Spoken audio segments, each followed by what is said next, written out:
Buonasera e ben ritrovati con l'edizione serale di TG+. Apriamo questo telegiornale parlando delle banche venete perché oggi le associazioni dei risparmiatori hanno incontrato a Roma i senatori. Vediamo il video.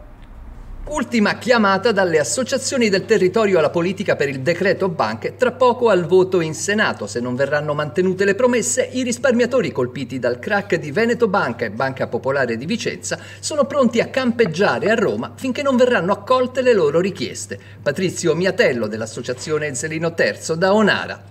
Noi gli impegni che ha preso la Camera e il Governo li pretendiamo da settembre, perché noi diamo anche delle soluzioni, perché è vero che ci sono centinaia e migliaia di risparmiatori che sono stati truffati, ma è anche vero che c'è qualcuno che se li ha portati via i soldi e noi abbiamo le prove, quindi non serve aspettare tanto tempo. Da settembre noi chiediamo gli impegni e li pretendiamo da settembre. Ora abbiamo chiesto, perché non c'era tempo, perché era scaduto il tempo. Da settembre noi siamo qua in 5.000 con le tende e li pretendiamo i soldi dalla politica. Il decreto anche in Senato verrà approvato probabilmente con la fiducia alla senatrice Laura Bottici del Movimento 5 Stelle. Si parlava di numeri a rischio, no, anche perché anche una parte dell'opposizione ogni tanto scappa e quindi dà sostegno indiretto alla maggioranza e così accadrà anche con questo decreto. La lotta non finisce qua, cioè nel senso è un'altra battaglia che in qualche modo hanno vinto quelle loro, ma noi continueremo a portare la voce di tutti, ma battendo con le unghie. Il PD ha promesso ordini del giorno a favore dei risparmiatori, il senatore democratico Giorgio Santini. E quindi innanzitutto il tema che i risparmiatori, in particolare i risparmiatori oggetto di modalità di raggiro quando hanno dovuto acquistare le azioni, insomma quelle forme che sappiamo sono state purtroppo abusate anche dalle banche nei confronti dei risparmiatori. Ecco, questa parte dei risparmiatori bisogna assolutamente che in un altro provvedimento però venga istituito un fondo che soprattutto nei casi di maggior disagio sociale, che sono purtroppo molto frequenti, si trovi una soluzione e si dia quindi anche una forma di ristoro nei limiti che sarà possibile. Poi abbiamo presentato degli ordini del giorno che riguardano il mantenimento delle linee di credito al sistema economico produttivo, perché molte piccole aziende, molte attività, anche aziende individuali che avevano linee di credito devono avere la garanzia che queste vengono mantenute, così come bisogna evitare che ci siano azioni di revocatorie, perché la liquidazione coatta amministrativa è uno strumento che può permettere anche azioni di revocatoria nei periodi precedenti rispetto per esempio a chi ha avuto quella transazione, sono quelle poche risorse frutto della transazione, sono stati il 70% dei risparmiatori, quindi sono tante persone, e soprattutto che questa parte di piccolo ristoro non venga tassata anche dal punto di vista come reddito, quindi sottoponibile a IRPEF. E poi infine c'è il grande tema, insomma, che non dipende da noi, dalla politica, però il grande tema è che la magistratura deve fare fino in fondo il suo corso. Sono stati consumati in questa vicenda, tristissima vicenda delle due banche venete, una quantità enorme secondo me di abusi, di illegalità da parte di chi ha amministrato queste aziende. Bisogna accertarle, bisogna perseguirle, bisogna evitare che vadano in prescrizione, che vadano in forme, diciamo, di accantonamento senza soluzione, e questo ovviamente va fatto dalla magistratura. Quello che noi possiamo fare, che stiamo sollecitando già da tempo, è che la magistratura, in particolare nelle due realtà territoriali, abbia i mezzi, abbia anche il personale, abbia le risorse, diciamo, per poter affrontare come si conviene, come è necessario questi procedimenti, senza lasciar passare il tempo, perché poi il tempo trascina con sé la prescrizione in questi casi è anche abbastanza vicina. Ultimo punto, proprio ultimo, che è meno importante dal punto di vista materiale, ma è importante dal punto di vista anche simbolico, il tema di alcune chiamiamole così, rilevanti situazioni, in particolare per esempio pensiamo al Palazzo Thiene della Banca Popolare Vicentina, dove sono presenti moltissime opere d'arte, anche di grande valore, che sono stati in questi anni comunque fruibili dalla cittadinanza, che danno un valore anche alla nostra realtà culturale e anche turistica. Ecco, noi chiediamo, insomma, con un ordine del giorno specifico che ho presentato io, che questo palazzo rimanga poi nelle forme in cui si riuscirà, nel circuito pubblico, quindi nella proprietà o dello Stato o del Comune, o comunque nella fruizione del pubblico, e rimanga nel territorio vicentino, nel territorio veneto, non venga utilizzato, come spesso capita, come un bene che poi fa mercato e quindi magari si porta anche da un'altra parte. Quindi questo è, diciamo, anche un rispetto del territorio, della tradizione culturale e di cosa ha significato, perché quel palazzo è il frutto anche di tanti risparmiatori che hanno costruito la fortuna di quella banca e purtroppo sono stati ripagati con una moneta molto molto amara. Grazie. E restiamo ancora sull'argomento banche venete, perché oggi alcuni esponenti del Movimento 5 Stelle hanno incontrato il ministro Orlando per continuare l'impegno a sostegno dei risparmiatori truffati. Abbiamo voluto avere questo incontro con il ministro Orlando perché il Veneto in questo momento è in una situazione di scandalo finanziario. Voi tutti conoscete la situazione delle banche venete, 200.000 truffati e 2 banche in liquidazione che di fatto hanno provocato un disastro di 10 miliardi di euro nel Veneto, ma non solo, vi è un 530% di casi sospetti di riciclaggio in Veneto negli ultimi 7 anni, vi sono in questo momento indagini sulla Guardia di Finanza, sull'Agenzia delle Entrate.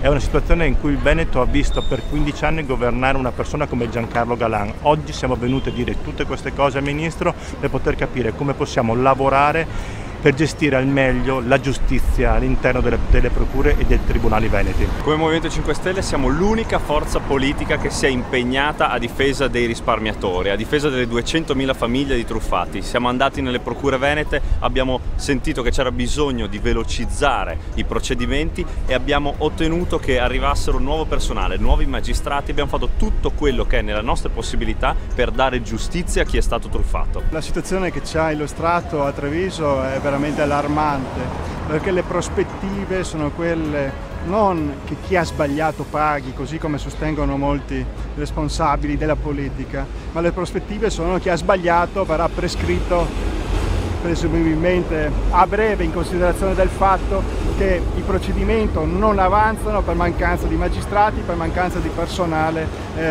ausiliario. Ecco, le nostre richieste che abbiamo portato oggi al Ministro, a 3 anni dall'inizio di questa grandissima inchiesta sul crack della Popolare di Vicenza e di Veneto Banca, è un incremento sia della pianta organica sia del personale extragiudiziario. Abbiamo ottenuto degli impegni per il Ministro sia per un nuovo concorso per 1.000 nuovi ausiliari, sia per 5 nuovi magistrati che dovrebbero nell'arco di qualche mese andare a essere destinati alla Procura di Treviso.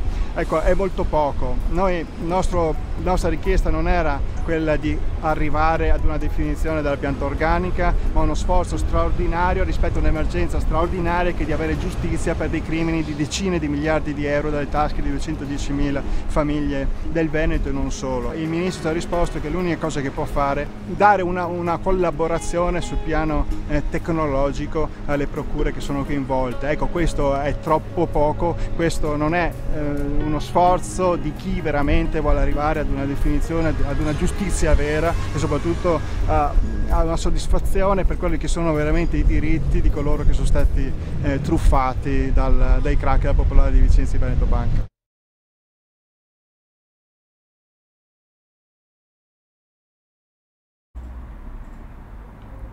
E ora un po' di pubblicità. Vicenza Più Freedom Club. News, approfondimenti, libri, ebook, DVD, corsi e socialità. Entra in Vicenza Più Freedom Club come amico, partner o sostenitore. A partire da 9 euro a trimestre, aiuti il giornalismo a mollare i padroni. E il padrone delle notizie sei tu, sempre di più, con Vicenza Più Freedom Club.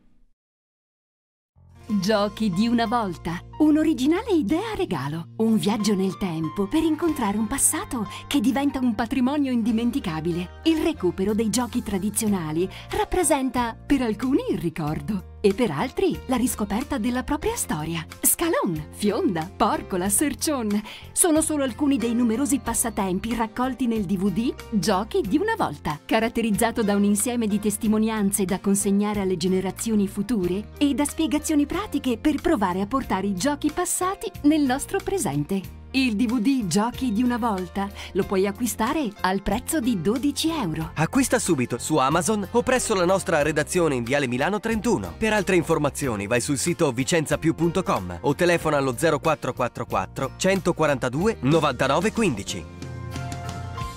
Quello che dovevi sapere sulla Banca Popolare di Vicenza, Vicenza Più lo ha scritto, da sempre. Acquista subito il libro Vicenza, la città sbancata su Amazon, nelle migliori librerie ed edicole o presso la nostra redazione in Viale Milano 31. A soli 12 euro, la seconda edizione arricchita di consigli su come recuperare soldi e tranquillità, disponibile anche come ebook. Per altre informazioni vai sul sito vicenzapiù.com o telefona allo 0444 142 99 15. Con Vicenza Più, nessuno ti sbanca più. Se leggi Vicenza, la città sbancata. ROI, la fondazione demolita. Il marchese Giuseppe Roi la volle per il Chiericati. Zonin ci ha comprato azioni della Popolare e l'ex Cinema Corso. L'autore di Vicenza, la città sbancata, firma ora ROI, la fondazione demolita. L'ebook a 3,99 € e il libro a 12 euro li trovi su shop.vicenzapiù.com e Amazon, in libreria, nelle migliori edicole e presso la nostra redazione di Viale Milano 31. ROI, la fondazione demolita. La cupola, se la conosci, la demolisci. Bentornati in studio, voltiamo pagina e parliamo ora del degrado che sta vivendo Vicenza in questi giorni. Matteo Celebron ha attaccato il sindaco Achille Variati. Amministrazione immobile di fronte ai gravi fatti di sangue di queste ultime settimane. Apertura ai soldati in città tardiva. Noi lo chiediamo dal 2014. Non avevamo giustamente perso tempo, gli amministratori comunali di Vicenza, armandosi di carta e penna, quando nel giugno scorso un soldato americano aveva danneggiato irreparabilmente dei modellini navali esposti alla loggia del capitaniato. Di contro, continua Matteo Celebron, non notiamo la stessa sollevazione e agitazione nei confronti dei richiedenti asilo che in queste ultime settimane stanno seminando il panico in città. Variati ha forse dimenticato l'indirizzo della prefettura? È preoccupante l'immobilismo di questa amministrazione sul tema migranti. Ricordo che in città stiamo superando quota 1000. Un dato preoccupante, una vera e propria bomba ad orologeria pronta ad esplodere. Il fatto che il sindaco solo oggi apra all'opzione esercito in città fa capire la serietà di questa amministrazione che per anni ha bocciato questa proposta bollandola come inutile e populista. Se siamo arrivati a questo punto, la responsabilità non può che essere di Variati e della sua maggioranza. I fatti di questi giorni condannano in maniera definitiva l'operato del Comune, che ha sempre accettato supinamente la ragion di Stato, tanto criticata da Variati ai tempi del Dalmolin.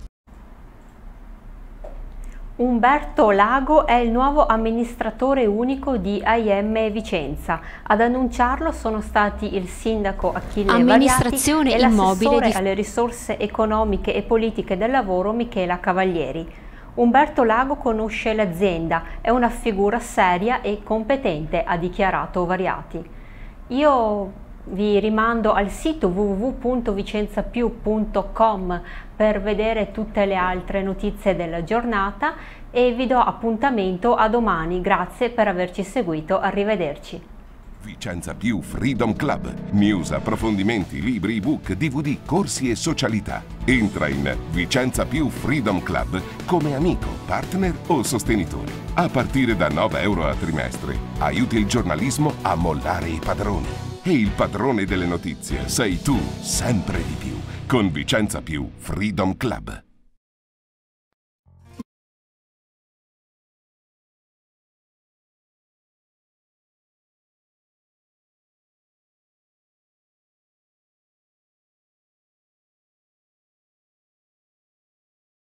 Vicenza Più Freedom Club. News, approfondimenti, libri, ebook, DVD, corsi e socialità. Entra in Vicenza Più Freedom Club come amico, partner o sostenitore. A partire da 9 euro a trimestre, aiuti il giornalismo a mollare i padroni. E il padrone delle notizie sei tu, sempre di più, con Vicenza Più Freedom Club.